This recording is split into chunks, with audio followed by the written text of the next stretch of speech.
The biggest issue with that shoot was that when I was in the coffin with all the bugs, they gave me the wrong kind of worm. So the worms that they gave us, they're not supposed to bite. And they gave us ones that bit. So the back of my legs, I might still have scars, but they were like boring into the back of my legs and they're so bloody. Oh, no. It was like, it sucked. But it was worth it because it turned out so cool.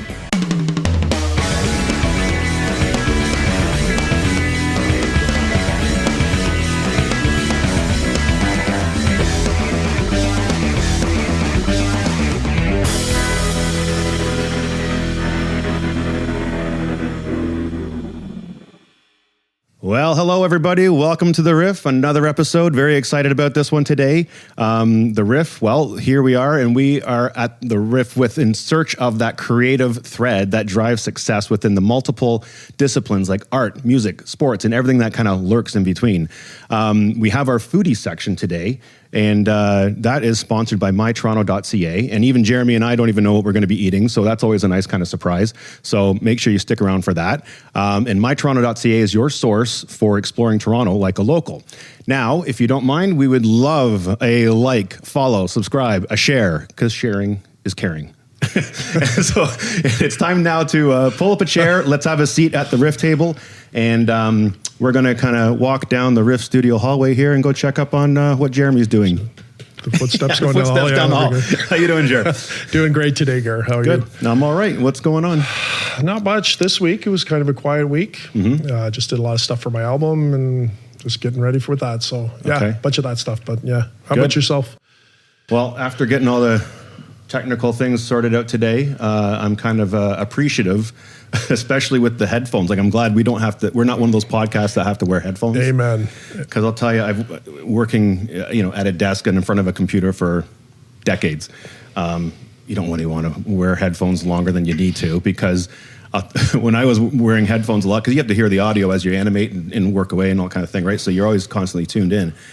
But I wouldn't wear my headphones up here. Being a guy with no hair, I have nothing to hold it up, right? So, and I would put it up here because then at the end of the day, I'd have like a tattoo of this kind of band going across my head. Yeah. So I wore the headphones back a little bit, so it was kind of on the back of my head, right? And then over the course of the day, it'd kind of fall down, so it's like right behind my ears, right? Yeah. And I'd have people calling me, some of my buddies and stuff, they'd be calling me, if you remember the character from Empire Strikes Back, Star Wars, Lobot, the guy from Cloud City had the band, that digital band around his head. Yeah. I get called Lobot. I would have thought it more a cross between like Princess Leia and Danny DeVito if they had a baby. Your only hope. Yeah. Anyway, we got a lot to talk about today, so let's move on for sure. But we got a great guest. Yeah, we do. And our guest today is definitely outperforming any robot that can do this kind of stuff. That's for sure, with all the accomplishments. Same work ethic, though. Yeah, true. Our guest today is visiting us from Los Angeles while on a world tour and playing in Toronto. She is a classically trained, award-winning musical prodigy with skills in piano, guitar, songwriting, producing, and famously known for her 4-octave range vocals. Promoting her album Black Diamond on the Dumb Tour with her incredible live show featuring instrumentation, choreography, visuals, and catalog favorites. Her other projects include a documentary that has reached over 100 million views online, a music video short film with over 5 million views, and an upcoming video game and animated series. With Rolling Stone saying she is redefining pop on her own terms, this guest has been featured in USA Today, Galore, and other medium platforms across her independently produced mixtapes project. She has 200 million independent streams. Holy man. I know. Now signed with labels Sony, The Orchard, and Independent, this artist is on a mission to inspire and empower through music and art, and we are excited to have her inside our studio today. I'd like to welcome to the Riff, M. How are you today? Thank you. Yes, how's it going? That was a beautiful intro. Thank you. That's a lot. Yeah, I'm great. How are you guys doing? Really Good. Better now. Yeah. Good. Thank you very much for coming. Thank you. I'm honored to be here. Great. And you just played Toronto last night, right? I did. How did the gig go? It was phenomenal. I loved the crowd so much. They gave me so much love and good energy. So it was a fantastic show. Wow.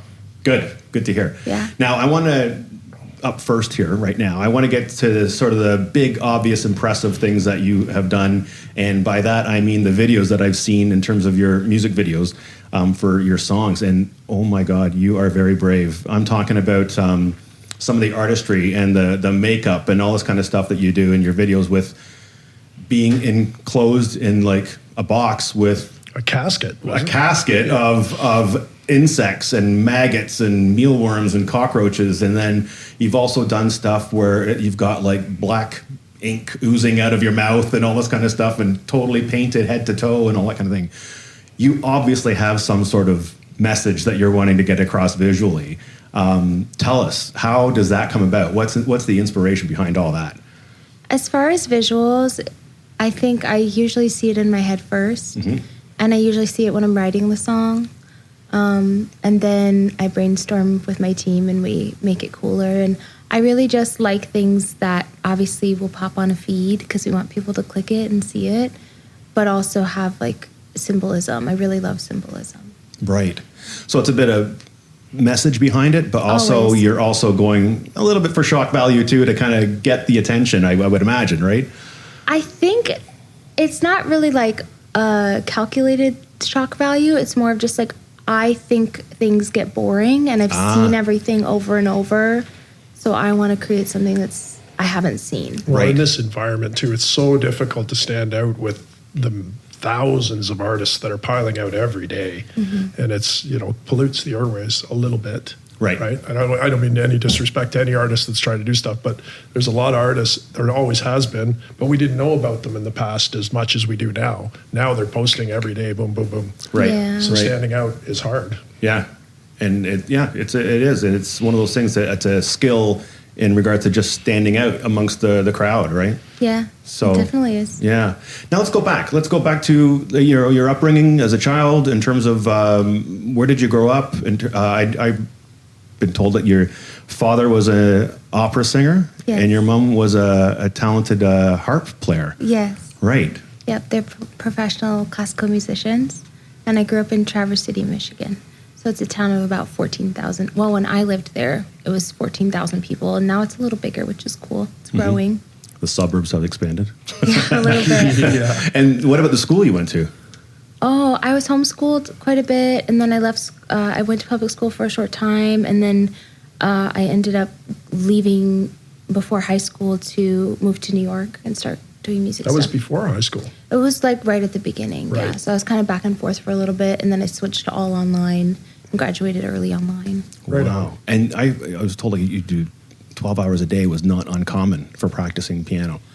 I mean, I grew up around a school called the Interlochen Center for the Arts, where my parents taught, which is a school for prodigies. And so all the kids around me practice like that. So wow. I felt like if I'm practicing like 5 hours, I'm very lazy. Slacking. Yeah. 5 hours. Yeah, because these kids, like, they come from all over the world, and it's like these kids play Carnegie Hall at 10 years old. Like, they're phenomenal. I really don't think people understand the amount of time it takes to be that good at an instrument or something. It's a lot more than you think. People go, hey, I practiced for an hour today. Why aren't I amazing by now? But it's like, the real top people are doing 10, 12. You got to put your It's time not in. uncommon. Classical musicians work so hard. So hard. Yeah, I'm so glad that's not my job. I gotta learn my stuff for my shows and write and all that, but I would never want to do that for that. But you can play it, though. Yeah. You are classically trained yourself, right? Yes. So you've got the chops to play all that stuff. What do you like playing in terms of, like, I know your guitar and piano. I don't really play for fun. I mostly just play for writing purposes, and then whatever I'm executing on stage, because I like to come up with cool stuff to do on stage with the songs. Yeah. Impromptu stuff, or is it all kind of all predetermined, or? I predetermine because I'm a crazy psycho perfectionist, and I really don't like messing up. But I'm trying to learn to give myself those spaces to be free and, improv a little bit. Nice. Yeah. But mostly it's planned. Nice. Your stuff's really cool because it's kind of four-dimensional. Like, you're like, it seems like it's all, like, some people write music and some people do theatrics, but it seems highly integrated, the two things, with your stuff. Mm-hmm. You say that's true, yeah? Yeah, absolutely. It's all one piece of art. It just has many sides. Do the visuals ever come before the music? No. No, it's always the music first. Music's always the first thing. Right. And then what leads you to those visuals? I guess you said earlier that you talk with your team. How do you kind of brainstorm those kinds of things? Because getting into a coffin with 1,000 bugs and insects and stuff, that takes a lot of courage. It's informed by the song. Okay. So whatever the lyrics are, like that song was about anxiety. So I wanted to manifest a physical picture of anxiety. You made me anxious just watching it. Yeah, that's the point. That's the point. Yeah. You did it. Yeah. Exactly. It worked. Yeah. You have like the video out there that's the making of. And what went into that. Holy, that's Yeah, that pretty was shocking. a big shoot. That was really fun. Was there a moment where you went, I don't know if this was a good idea? No, you were good? I loved it. all in, right? I 100%. think a lot of the people that worked on the shoot were a little freaked out. I was going to say those dancers must have Yes. loved it all. The biggest issue with that shoot was that when I was in the coffin with all the bugs, they gave me the wrong kind of worm. So the worms that they gave us, they're not supposed to bite. And they gave us ones that bit. So the back of my legs, I might still have scars, but they were like boring into the back of my legs and they're so bloody. Oh, no. It was like, it sucked. But it was worth it because it turned out so cool.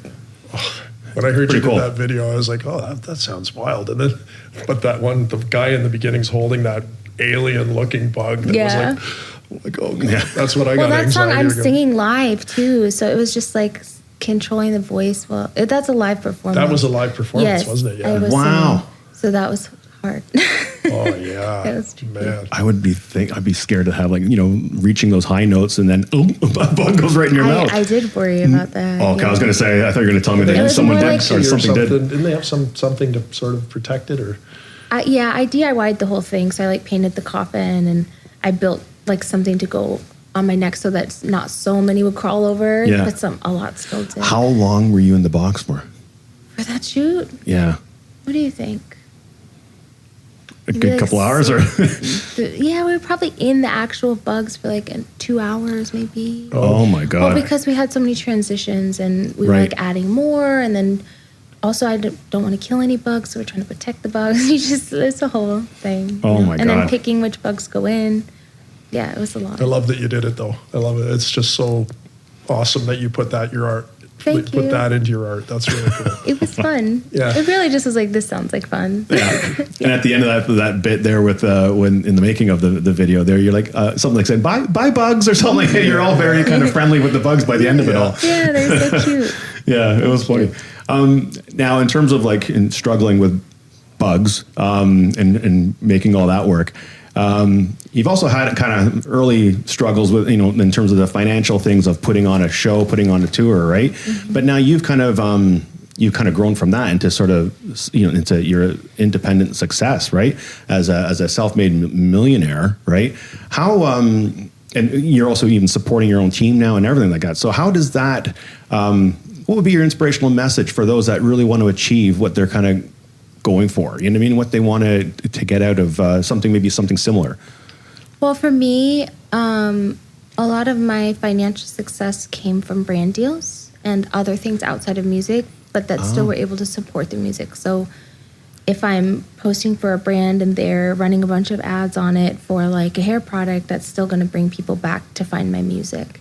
So I think just not being afraid to do what you got to do to support something that might take longer to make money, might have a longer J curve. For music, it takes a while. It takes a long time. Because I've been hearing that too now, not just in music, but other art forms too as well, where maybe it's just where we are kind of in society, in the economy, that kind of thing, where you have your art, but you also have your side things that are kind of on the periphery, the periphery kind of hustle, side hustles and stuff like that. They're all kind of part of the big picture. Mm-hmm. Whereas I'd say, and you could probably talk to this, Jared, in terms of way back when, it would have been your one thing. You know what I mean? Well, yeah. But now we have product tie-ins and stuff like that, sponsorships and all that kind of stuff, right? I think one thing that's not talked about a lot, though, is that a lot of the artists, even back in those days, there was a bunch of them that were doing waitresses. You hear it all the time, famous actors or whatever. Yeah. They're a waitress or a waiter in the part-time, just like she said, doing whatever it takes to fund the thing they love. Those were secondary, and they dump it like that. But it's artists have always struggled. It's never been easy, or it's feast or famine. Either you're making this much or this much. Yeah. That whole in between range, and it's gotten way worse too. Now it's like people are making that or that. But It's back then it tricky. was better. You could make a little bit of money. Like bands were getting, at least they were getting. You could make a living. Like when I graduated high school, if you joined like a tribute band or something like that, you could make a comfortable living doing that. That's long over now. Like Yeah.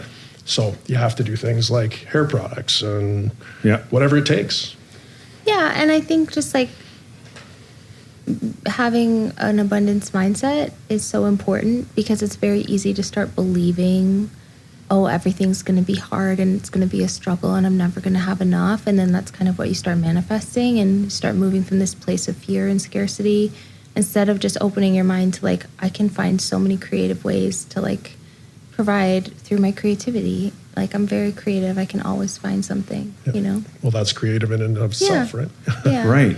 I like that because I know prior to the show, we were touching on the manifestation of things, right? Can you expand on that in terms of like, I've also heard of other, celebrities of great success they have the vision and it's all about the vision ahead of time and like all that kind of thing, or even sports figures that envision the game before they even play it. Mm-hmm. Is that something that's relative to you in terms of like that manifestation of kind of seeing where you can be in the future? Oh, absolutely. Everything starts in like a spiritual womb and then you pull it into the physical. So whatever's kind of growing there is what will end up manifesting, I think, in That's the the 3D. old follow your dreams thing, right? Like you got to have the dream in the first place, Yeah, right? of course. Yeah, you can't manifest if you can't see it. Yeah, you need the map. How or true. else you don't get there. Yeah. And then from there, like you are now signing on to labels, Yeah. right? So how is that Partners. to go from your own independence now, not to going with partner up with a label? Well, it's an independent label, so I still own everything. Oh, okay. Which is nice. It's just licensing. And Oh, they just okay, help good. support financially with like upfront costs, which is great. And they don't have crazy like recouping, abusive, wild contracts. We've So- all heard of those contracts. Yeah. Yeah, yeah. So I was very careful because I just think it could be so predatory. Well, if you're not coming from some position of strength, you're kind of like a lamb to the slaughter, right? Like Yeah, you need leverage. you need some leverage, Right. or else they'll just run you down. Yeah. The worst thing too is business people. Musicians are typically not business people. Like the mindset is totally different to be creative versus to be business. It's very odd when somebody like yourself is both. I think I was kind of a little bit of both too. And it's like, but that's really rare. And some of my musician friends I know just got railroaded because they were totally incapable. Right. Not incapable, but they just didn't have the skill set to do negotiations or contracts or didn't even know what they were worth. Yeah. Right. So I think it's having the self-awareness to be like, I'm aware that I'm not skilled in a certain area, so I need to find the person who is and not just assume. I think there's a lot we can learn ourselves too, that sometimes we get disempowered and we just think like, oh, it's too hard. I'm not going to figure that out. And I'll just sign it. And it's like, that's how you get in big trouble. Right. That's how you get So your leverage would be to bring in the people that do know how, or is there another element to the leverage that you were talking about there? I guess by leverage, I mean like you have to have enough going on in your career that the label needs you more than you need them. You should never be at the mercy of the label because they're not gonna take care of you. So I think that's more what I meant by leverage. But just as far as like protecting yourself, yes, I think you should always have people know what your strengths and weaknesses are, so you can have people to supplement kind of your weaknesses. If that makes sense. predatory is a great word. Yes, and it That's is. a I mean, great they're there word. to Yeah. make money, and Yeah. you're the product.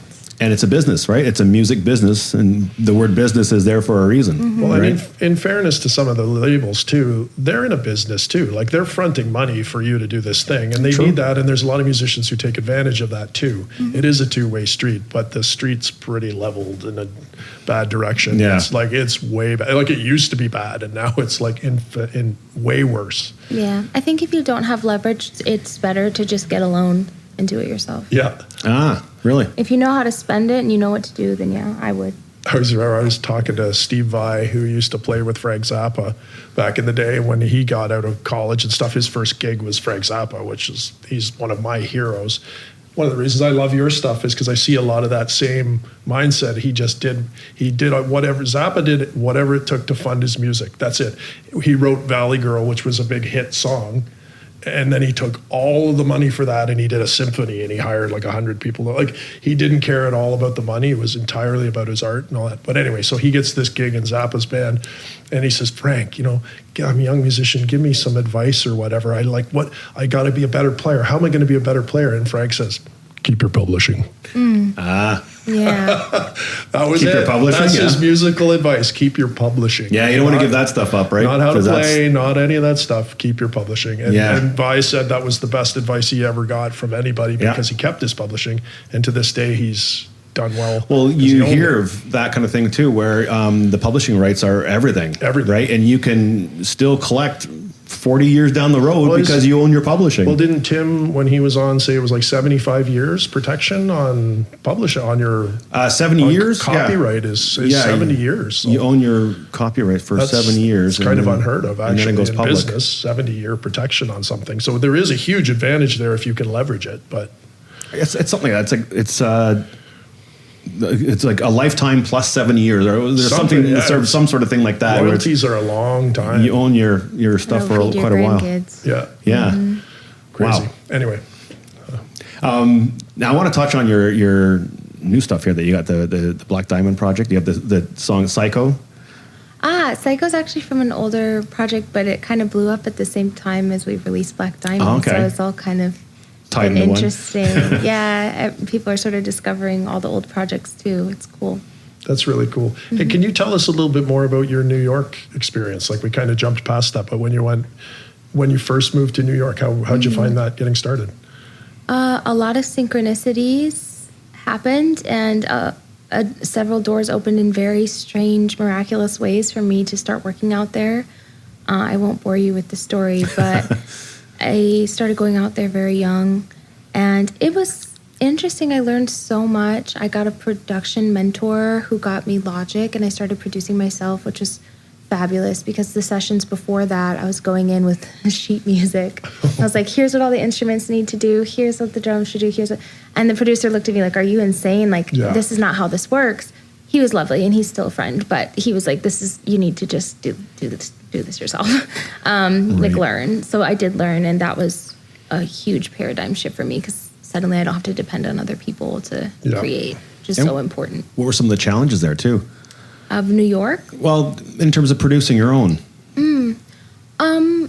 It wasn't challenging to me. It was just so fun. Yeah. It was like someone gave me the keys to a Lamborghini, and I was like, just drive, Yeah, it was hit really, the gas. It was well, magical. and that's probably why you were successful at it, because you have that attitude about it. But some and people it's are good to afraid of know. learning, like you said earlier. You're more capable of things than I think a lot of people think. Oh yeah, you can do anything. I think that's probably my best character.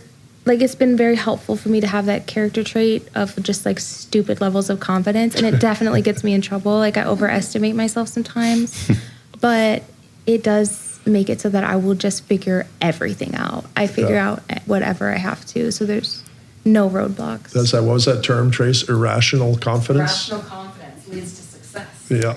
Yeah, I think I do. I have that. a little bit of that Kanye confidence where I'm like, I'll be fine. I'll figure Good for it out. you. Well, that works. It's helpful in music. It's It helpful. is. Hey, if you don't believe in yourself, who else will, right? So you got to start with yourself. Yeah, for So, sure. yeah. It's so Wow. true. And I find I've listened to quite a bit of your music lately, and I find like there's this blend of this kind of like organic, melodic, kind of light, delicate versions or parts to it, and then I hear these kind of driving, thumping beats of more techno, more mechanical, more things that kind of push through in terms of driving that beat and stuff like that. How do you describe your own music? How would you kind of give a description to that? I think it depends on the era, because I've been putting out music for a while now. I have 5 projects out. So it sort of depends which project you're curious about. But in general, I think the lighter stuff is sort of like feminine energy, and the heavier stuff is sort of like feminine, divine feminine rage. And there are two sides to the same coin. I think all women have. Yeah.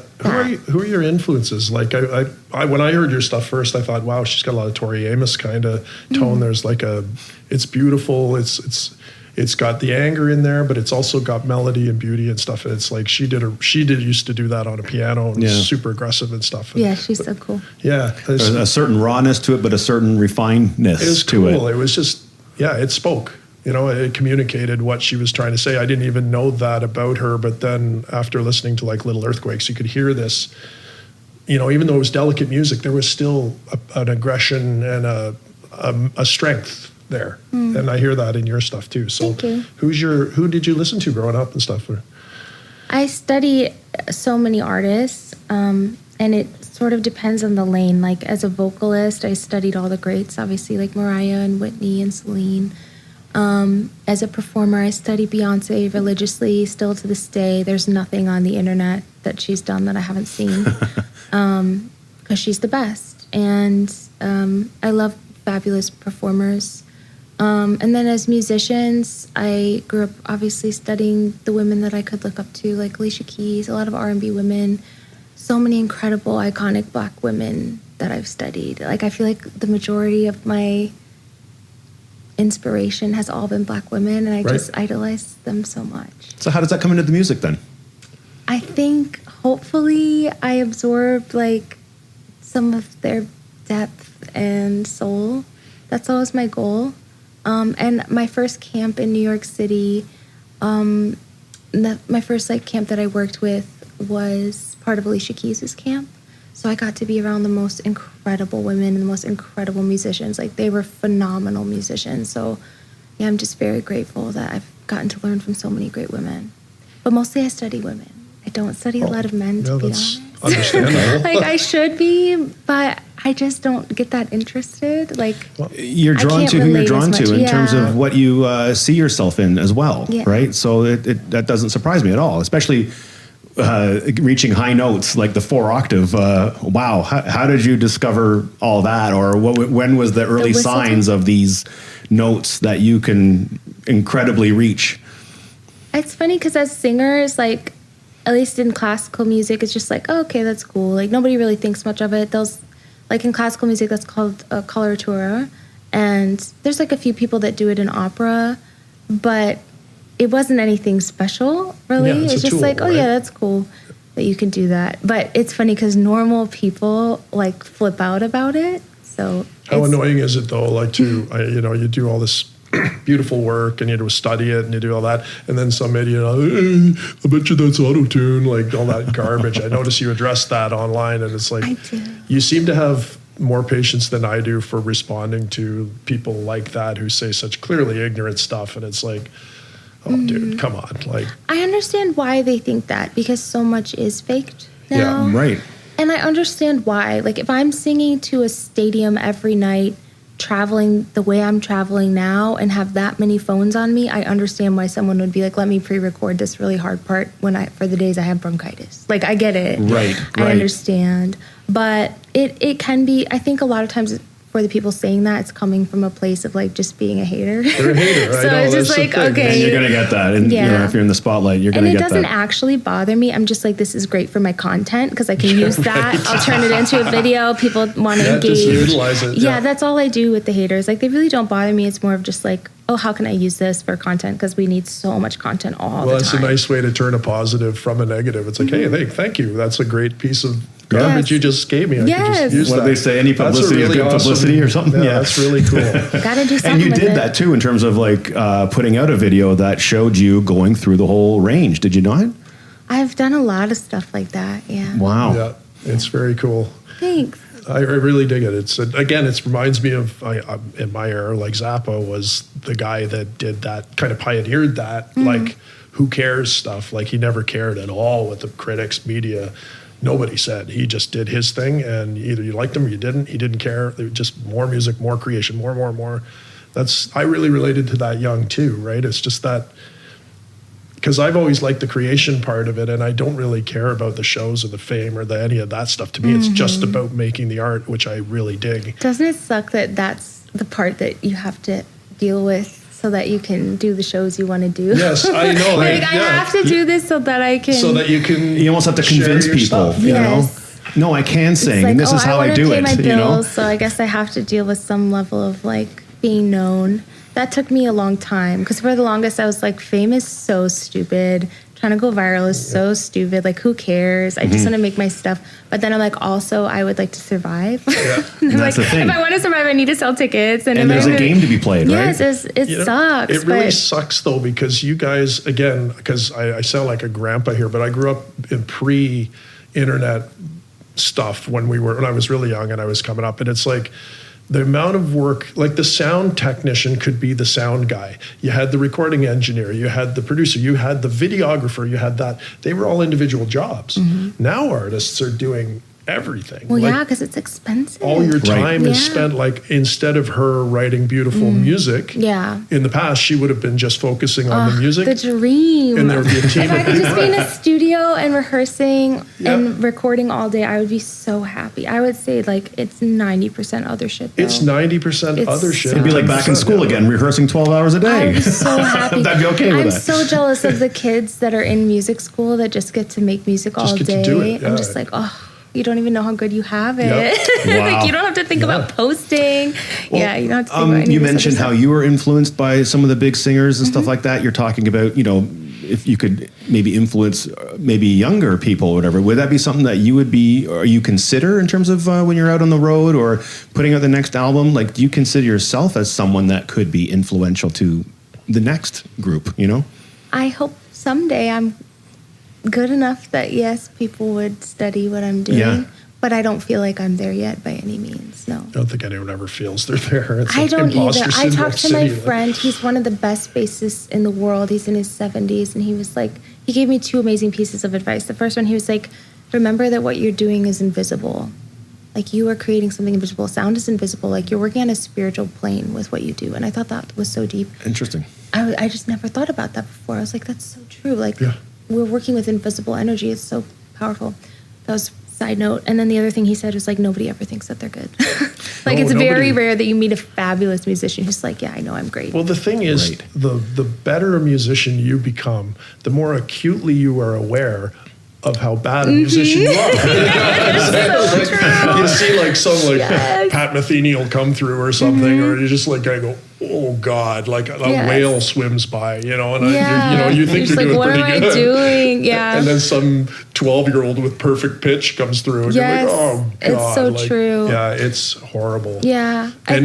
Social media has made that worse too, because people practice all day to do that one clip. A lot of people don't realize that when you're scrolling, you see these people doing these like gymnastic level musical it took a lot of takes. There's 400 takes to get that one. Right. And like, even some of them are correcting the audio after the fact to make it perfect. Yeah.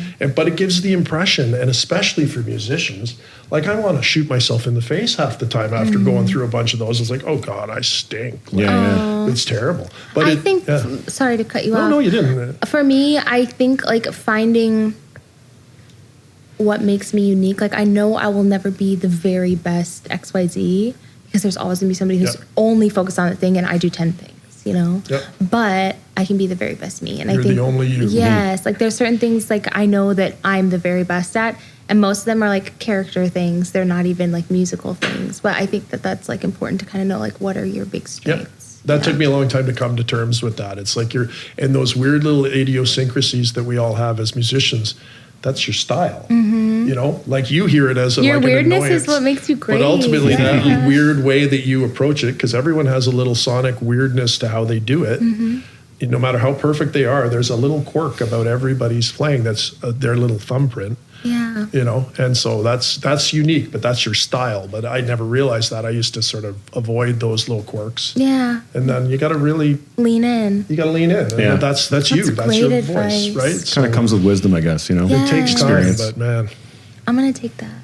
Take apply that. Just lean into it. Yeah. Yeah. And now lean what into I'm the going to quirks. take is a bite out of these things here. Yeah, what is this? This is some nice treats. These are we got some sweets here. So brought to you by mytoronto.ca, our sponsor, Tracy. Looks so good. I am going to I'm not taking my eyes off these, but I'm going to hand it over to you because I'm going to start eating these treats here. All right, you guys go for it.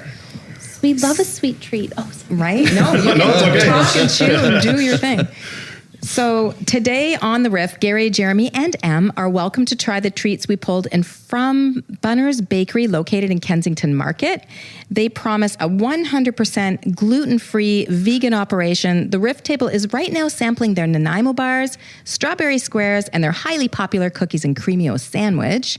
We actually find these treats impossible to distinguish from their classic counterparts. This is why they're one of the most popular gluten-free shops in Toronto. Bunner's Bakery is in the heart of Toronto's Kensington Market on Augusta Avenue. If you don't know about this famous neighborhood in Toronto, it's an open market with a history of different ethnicities, selling everything from fresh produce, exotic spices, and global street food, vintage shops, tattoo parlors, art galleries, and quirky cafes. Add to the eclectic mix alongside colorful murals and Victorian row houses. Its chaotic energy feels like a living room street party where every corner surprises you with something new down its narrow valleys. After the show, we'll be having more samples across Bunner's impressive selection: s'more creamies, chocolate chunk cookies, double chocolate brownies, caramelita and date squares, strawberry lemon muffins. And we'll be slicing into a sweetly decorated lemon cake served alongside today's Riff Studio coffee, Found Coffee on Front Street. We have two kinds from this cute little shop located inside the Intercontinental Toronto Centre: washed Finca El Destello from Guatemala with tasty notes of cherry jam, red plum, and milk chocolate, and their First Bloom Spring Blend with rhubarb lemon florals. They have 3 locations across the city, so be sure to pop into their brightly lit and very welcoming shops to experience their full line of flavors. Am I ready to pull it back to the table? And Yes. you have a bit of a sweet tooth, I hear, so I'm wondering how you're finding the Toronto treats from Kensington. It's so bomb. I'm so happy I'm here right now. Which one did you go for first? The one that tastes like an Oreo. Yeah, Did you what try was that that? one? Oh, yeah. That's their most popular. was so good. So good. Cookie creamio sandwich. Bomb. So bomb. Yeah, Those are good. That thing Thank was you. insane. I went for the They're all square good, first. but that one was standard. What is to the me. company called? It's Bunner's Bakery. Butter's Bakery. You're Bunner, killing it. Bunner. Bunner. Bunner. Like Bunner. they bake their Bunner, yeah. buns. Bunner. But, you slay, Bunner. I have Bakery. to say, when I picked them up at the market, I dug into a Nanaimo bar myself, and I have had the gluten version and the gluten-free version from obviously other places, and it's like very parallel to the original recipe. I ate Wow. Oh, good. Those are delicious. We only had 3 samples. There's more to come over there. Yeah, there's more, guys. I'm going to have a sugar rush by the end of the day. Here. I'm going to Sugar and caffeine. bouncing off the Well, walls. Em had a late night last night, I think. That's true. How was the Drake Underground? How was your show? It was fabulous. They were so great. That is one of the best run venues I've ever been to. All run by fabulous women. So clean. So, I mean, just I can't say enough nice Yeah, things it's about really them. great. Wow. It really is one of Toronto's good rooms. Fabulous venue. So honored to play there. Yeah, Great. It's been there a while Yeah. too. Good to hear it. What'd you think of all this now? What in terms of your favorite out of the treats there? If I wasn't on camera, these would be gone. All your favorite. Yeah. I'll just put the know camera they're angles good. on I wouldn't Jer have and known Gare. those. Sorry, Trace. I wouldn't have known those were gluten free at all. Like that just tastes No. just like an Yeah. yeah, amazing. Wow. Incredible. Very good. And creative too. Very All different. right, well, all I'll of let them. you guys get back to the fabulous Em. Thank you. Speaking of the word creative, our thing here in terms of on the riff, we'd like to kind of talk about that kind of creative thread.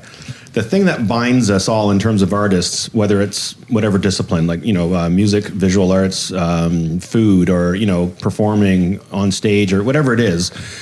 What is it? What's that thing that kind of is the driving force that I call it the kind of the artwork? Where is the artwork for you? Is it being on stage and performing and getting the vibe from an audience? Is it in the production studio putting the songs together, or is it writing it, like having a guitar in your hand and coming up with it? Where are those brushstrokes for you that make that creative thread, that driving success that pushes you, it launches you into something more? Like, where is the magic for me? Pretty much. You said it in a lot better way than I said. I went on and on and on. You just said, like, where's the magic? I want to make sure I understand your question. No, for sure. That's exactly it. Where does the magic lie for you? In the moments that I am in flow, where I lose consciousness.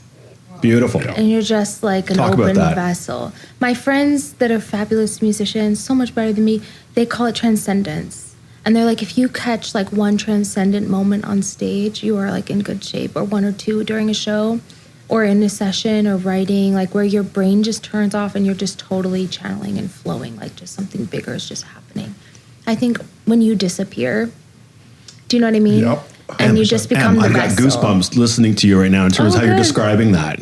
That's it. Like when you're in the zone and stuff's working. Yeah. And you forget you're painting, or you forget. Right. You forget and hours go by or whatever. Yes. If it's a live performance, you know, then you and the people on stage know this is working, right? And it's you all come off with that rush of you can feel it. It worked. You can feel it. A great, one of my idols, Steve Morse, one of the great guitar players, he always said, he goes, you have to learn everything so that you can forget it all and just play. Yes, it's so true. And that's so true. It's like the more, chef, for example, has to learn all that stuff, all the different flavors, all that stuff, so that they can eventually just create. And they just do it. And they just know. When you're grabbing a paintbrush, you know the right one, the right color, how do I blend that? You don't even think anymore. Yes. And like, this is why we practice our scales. This is why you practice your nonsense, so that when your brain says do that thing, you just kind of can hear it and you just go, and that's when you play your best too.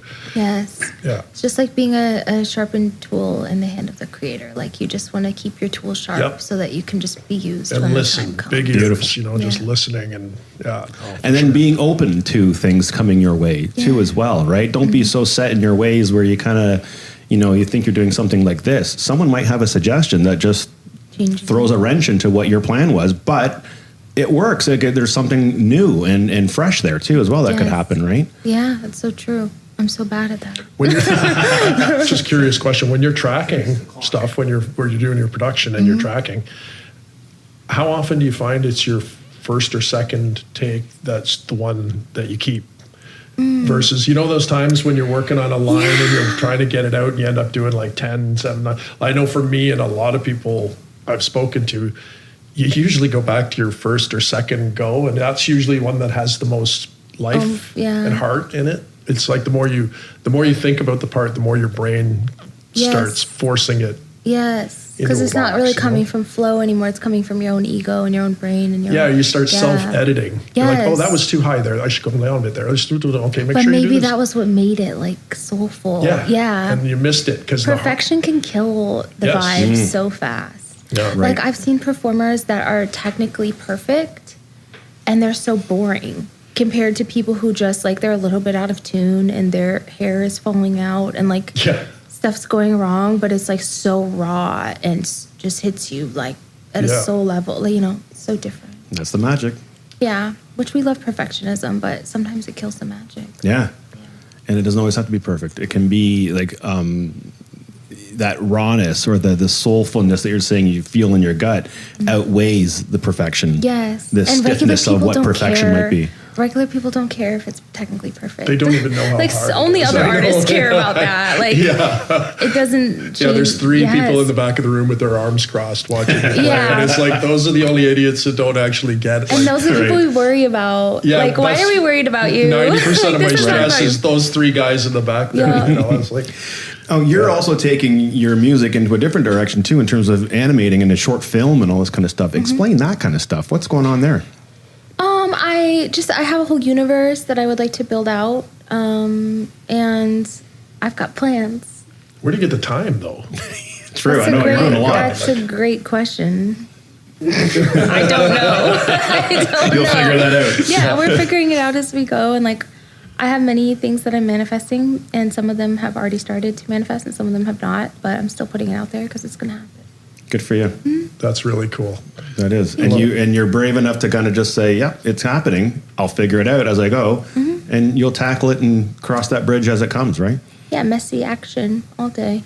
Better to take action than just talk about it, right? I mean, you can have all the ideas you want in the world, but if there's no action taken, they just disappear. They're just wishes, right? Scrolling Instagram, I think sometimes we let our fear keep us just a little bit tied to not moving. And that's not a good place to be. Right. How do you find the device thing with that? Like, devices are so distracting and so addictive, and so it's so hard. Like, how do you balance that? I mean, I feel fortunate I didn't grow up with that distraction. Thank you, because now, man, dude, if I grew up now, I don't know how you do it. Yeah, I can't imagine trying to master an instrument with my phone going off every 2 seconds. Yeah. I'm so glad I didn't have that for so many years. You didn't grow up like that either, I guess. No, your parents are probably pretty on that, I bet. Yeah, and it was like a little bit, I was older when the phones became a thing. So it was like, luckily I got most of my practicing done in early childhood. Yeah. Before that was ever a thing, and I didn't have an iPad. Good for you. So I feel like the young people that, maybe not so much today, because I think a lot of young people are very aware of it now, but the last 10 years or so, they were kind of like a science experiment. Yeah. For handing somebody an addictive device, and they just let it roll. Yeah. And there's a generation of lost kids out there that are just so like it's an addiction. It's bad. It's just so horrible for your dopamine and Yeah. how are you? We do dopamine detoxes a lot in my household. Like, do you? Yeah, like get off the phone for a couple days and just be a Good for person. you. Like, it's such a good device. Like, I don't want to talk shit about a phone. Like, they're great. They're so handy. They records like a phone. Like, Right. I love the devices, but they're kind of too good. It's a trade-off, right? There is a time when you need to put it away, I think, especially as an artist. You need to, that's anti-art to me. Yes. Yeah, and it's okay to be bored. Yes. Because boredom leads to things. That's so true. It's rocket Isn't fuel. it? Like it's one of those things where kids don't get to be bored now, or even adults. I'll throw adults in there too. We don't get to be bored anymore because this phone is constantly soothing us. A Right? lot of parents fight it too, though. Oh yeah, I'm sure they do. They fight boredom. Like, Yeah. you can see them going, "Oh, my children are bored." I'm like, "Dude, this is when they'll learn a guitar." Or Yeah, they'll that's pick when up something. they Great. figure out what they love. Right. And, yeah, you need that's to be so bored. true. So Right. I don't know how our younger artists do that. We're pretty good because, again, my patterns were kind of set. So, but man, Yeah. doing And- all the work you do. It's hard. I'm just looking at the time here, and we're getting close to time. And I wanted to mention, so you have your new project coming out, or it's already out? Black Diamond is out. Is out. Yes. And you're on tour. I love how you guys say out. About. Out. How Canadian of us, eh? Oh my I goodness. love it. It makes me happy every Out? time. How do you say it? Out and Out. about. There's an out out. and That's what I about. said. Out. No, out. I'm you saying say out. About. I'm It's so cute. No, I love it. My jaw feels like it's coming out here.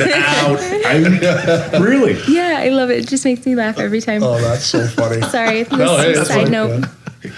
I feel like because that's hilarious. Because we've made commercials out of that kind of thing. Like you hear that in American Canadian kind of thing where we always say out and about kind of thing. It's like, do we sound like that? We don't sound like that. But now you're pointing it I guess out. we do. And guess what? We do sound like that. So, and I say A. I know I say A all the time. I'm from northern Michigan, so we're not that far from y'all. You're Yeah. almost Canadian. Yeah, almost. Like my accent was really strong growing up. I don't Oh, really yeah? have it anymore, but yeah. We're from this cut from the you're same like- Oh yeah, cloth. the northern states are. How's it going, eh? Similar. Yeah. Yeah. So similar. You pick up some eggs at the store. In the store, yeah. Just need a lumberjack, eh? Yeah, Oh, take off, eh? Yeah, the dinner jacket, the Yeah. Kenora dinner jacket. Kenora dinner jacket, yeah. Wow. Okay, so that's already out. And in terms of if we were wanting to find out more about M, where would we go for that? You can go to my social media. Mm-hmm. It's EMM in real life. EMM or at EMM in real life. Yeah. Okay, and I then you're just- also on Linktree, Oh, we have in my bio on all the socials. You'll see my link tree that has everything in it. and that's the same thing. M in real life. EMM in real life. Yeah. Excellent. It'll all be in the caption as well. And we have it in our show notes Down too there. as well. Sweet.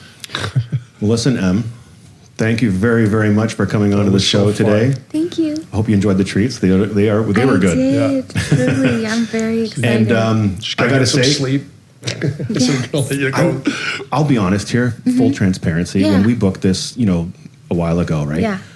I was a little bit nervous. Why? I was nervous. Why? 'Cause I see your videos and I was like, oh my God, this is Intense. intense. This is different insane. for us, right? She's No, not at all. But then I am find out insane. more about you and doing my homework and stuff, and I realize, no, this is someone that's got it together in terms of building what you're building, all as a one-person show. Not all. I know you have help and people that are helping you and stuff, right?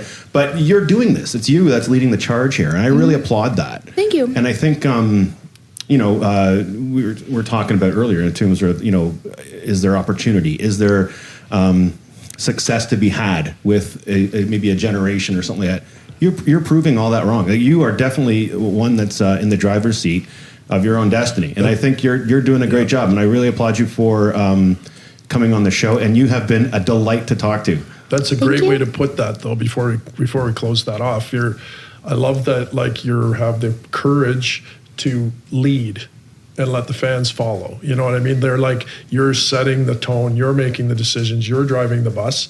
And it's a shared bus, of course, but you're doing that. And I think that's been kind of lost, because I think a lot of art gets caught up these days in doing it for what's hot, what's popular, what's getting a lot of hits and likes and all that. And people are writing songs that way, but I don't sense that you're doing that. I feel like you're doing your art. And if people like it, great. If they don't, see you later.